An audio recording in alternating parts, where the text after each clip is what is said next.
Uh, Hello there, folks. I'm Doctor Cobblestone. I'm just waiting here in Randy's house to do an interview with him, but he hasn't shown up yet. So I guess I'll just enjoy my coffee until then. Fuck. Here he comes now. Man. I hope this is my house this time. Yes, I think it is. Hello, Randy. How are you?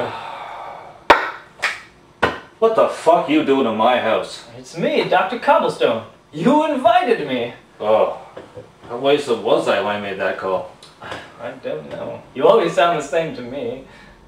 Oh wait, there was a reason why I called you. It was to discuss the science of renting and how it's good for the human body. Yes, that's right. So, just tell us a quick sort of, to the viewers out there, how renting is sort of a healthy thing. How it's, you said something about a balloon. Yes, earlier. well, I'm guessing. a person is much like a balloon, where they will build up and swell up with things, and unless they alleviate them, they will literally explode.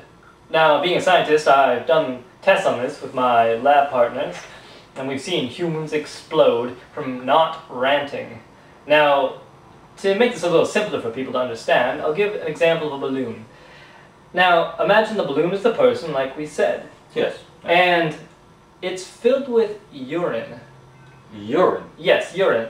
Now, the urine is like the aggression and the anger, basically what you need to rant about.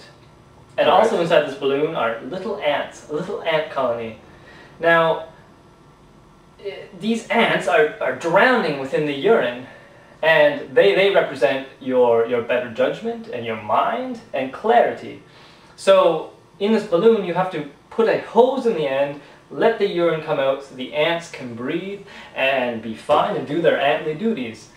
And if you don't do that, they will drown and the balloon will explode in a mess of urine. So the ranting in many ways, you can say, is the hose. It's allowing that excess urine and crap to flow out. Exactly. You can consider the hose like your vocal cords, coming out and getting rid of it. Alright. Now, let's just say, Doctor, where can I find these studies and this information? I mean, where can I get it? Well, I'm glad. How can I get it? I'm glad you asked, because I've recently written a book about it, as you can see here. It's available maybe in a lot of stores. And basically what we do is we go over these issues that we've been discussing. We give examples of how, with our research, we have cured cancer by having the cancer patients rant every day for up to 4 hours. We've cured AIDS the same way. We have cured lazy eye with ranting. Lazy eye? Lazy eye, yes. And up till now there's been no cure for lazy eye. It's even worse than AIDS. Now, not to cut you short.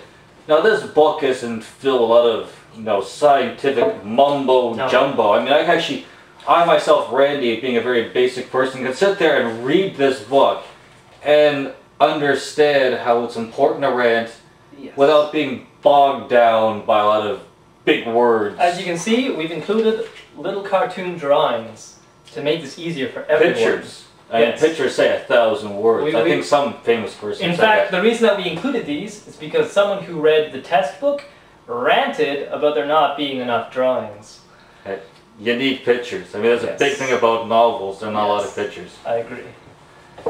Now, you're familiar with my work, correct? Of course. We included them in our studies. Excellent.